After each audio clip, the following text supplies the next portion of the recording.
You're welcome back to teptalks.com, which is the technology, education, and business. We are proceeding with organic chemistry and basically now looking at isomerism in organic compounds.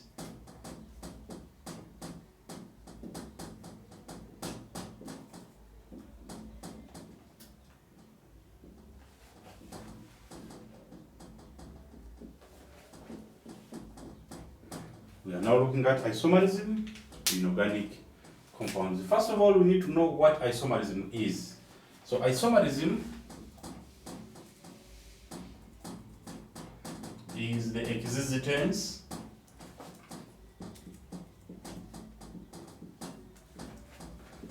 of compounds with the same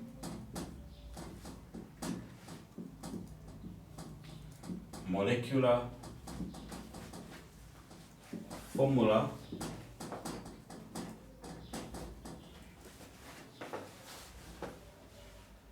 but different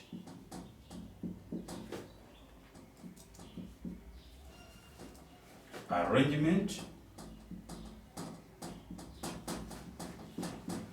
of atoms in space. Different arrangement atoms in space, or we can say different spatial arrangement of atoms. Yeah. You have the same molecular formula. Take an example. You have C4H10, C4H8. Yes, you have C4H8.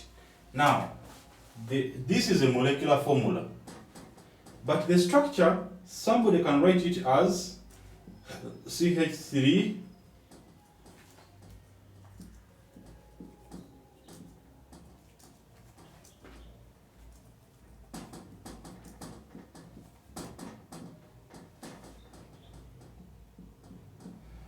The structure, somebody can write it like that. And another one can choose writing it like this.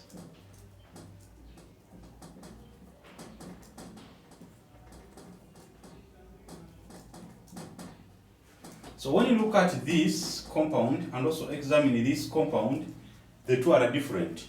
Why are they different? Their structures are changing. This one has a straight chain isomer. This one has a branched chain isomer. So therefore, the molecular formula is this one, but we can obtain two isomers from this one. That's what we call isomerism. Now, these two compounds, this one is called but 1-ene, and this one is the 2-methyl-propene. Right. Now, these two are what we call isomers. We call them isomers. In other words, isomers are compounds of organic compounds, or just generally compounds with the same molecular formula but differ in the arrangement of atoms in space, or differ in the spatial arrangement of atoms. That is isomers. So isomerism, we have understood that is the existence of compounds with the same molecular formula but different spatial arrangement of atoms. Then these molecules that have been arranged differently, for example this and this, are what we call isomers. In other words, isomers are compounds of the same molecular formula but differ in the arrangement of atoms in space. Those are isomers.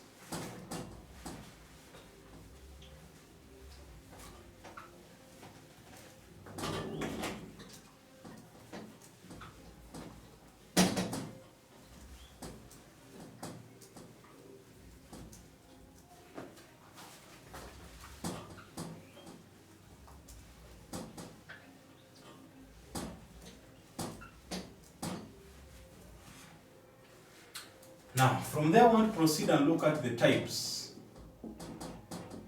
of isomerism. Types of isomerism. There are basically two types. Now, the first one is structural.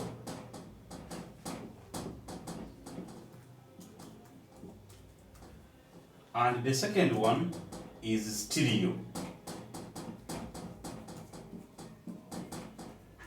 Stereo isomerism. Those are the two basic types of isomerisms that we are going to discuss for this isomerism of organic compounds. But of course, we cannot look at both at the same time. We're going to look at one by one because each one of them has got a few details. So I'll start by looking at the structural isomerism, then we'll go to stereo isomerism afterwards. But for now, let us go ahead and proceed to discuss about the details of structural isomerism.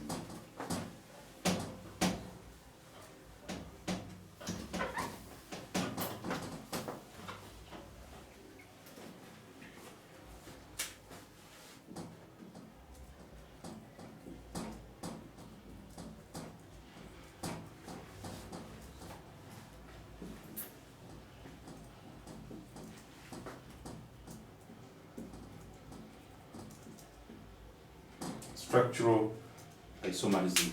Now, structural isomerism is almost the isomerism because it is all about compounds with the same molecular formula but differ in the spatial arrangement of atoms in space. Differ in the spatial arrangement of atoms. Therefore, that is what we call structural isomerism. Now, this structural isomerism is further subdivided into three.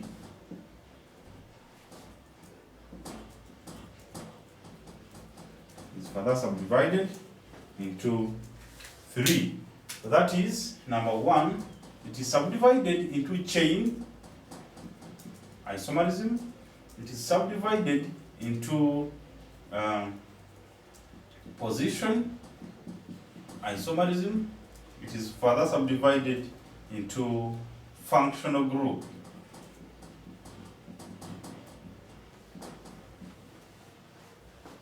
Is further subdivided into functional group isomerism. So if we are trying to establish or discuss about structural isomerism, then we can discuss about it in form of three isomerisms. That is the chain isomerism, that is position isomerism, that is functional group isomerism. And without wasting time, let us now start on discovering information inside chain isomerism.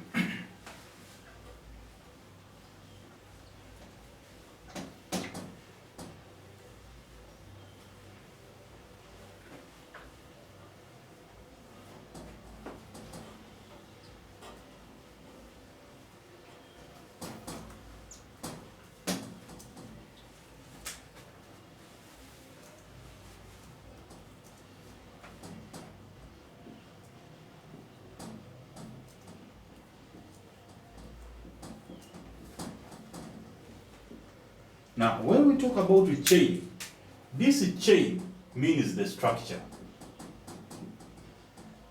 And when it means the structure, we are looking at how we can adjust the structure of given isomers to produce different ones.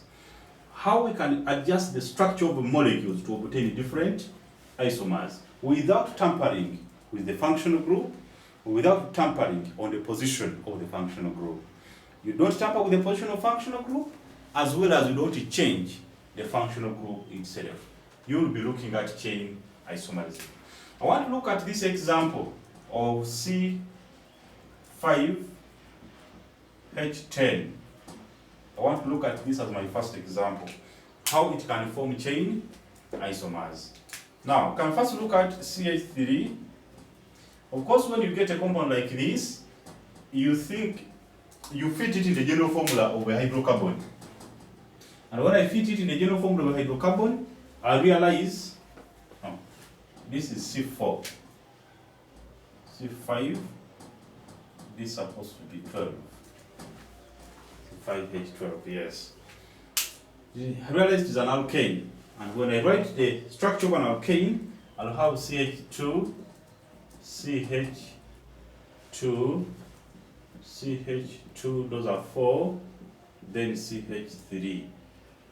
These are 1, 2, 3, 4, 5 carbons. Then hydrogens, these are 6 plus 6, totaling up to 12. So that is the first isomer, and we're going to call it we're going to call it pentane. Pentane.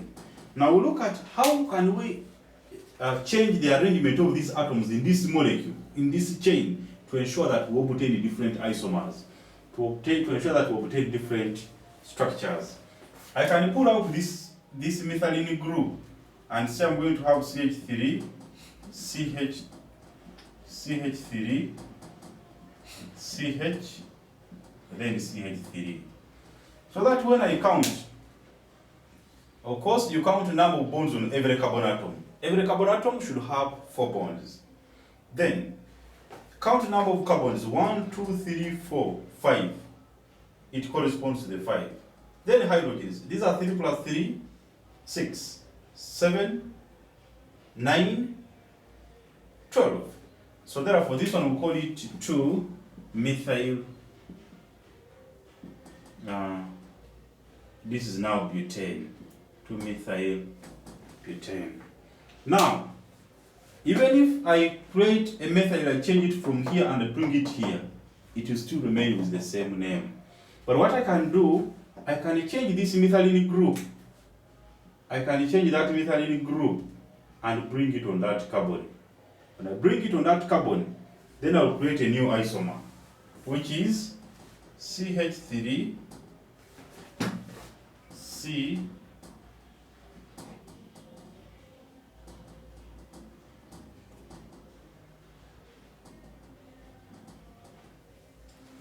I can have it that way.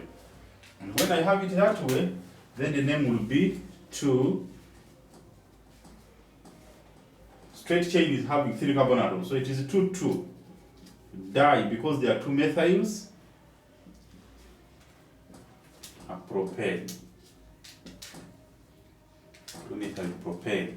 So I've created a different isomer. So what I'm doing, I'm carrying out chain isomerism. Because I'm saying that with the chain isomerism, I don't have to change the position of the functional group. I even don't have to change the type of functional group. You can see all carbon atoms have 4 single covalent bonds. That is representing, in all cases, the molecule remains an alkane. Then, I'm not changing the position, I'm not changing the type, but the structures are different. This structure is different from this structure, and this structure is different from this. Even this one is also different from the other one. Therefore, these are chain isomers, and therefore we shall say this is the meaning of chain isomerism. Yeah, the meaning of chain isomerism. So I think this looks better. This is the meaning of chain isomerism. In chain isomerism, we simply change the structure to obtain different molecules which look different. By even using mere eyes, even if somebody doesn't know any chemistry, but can see this being different from this, can see this being different from this. So because they are different in that nature, they qualify to be called chain isomers.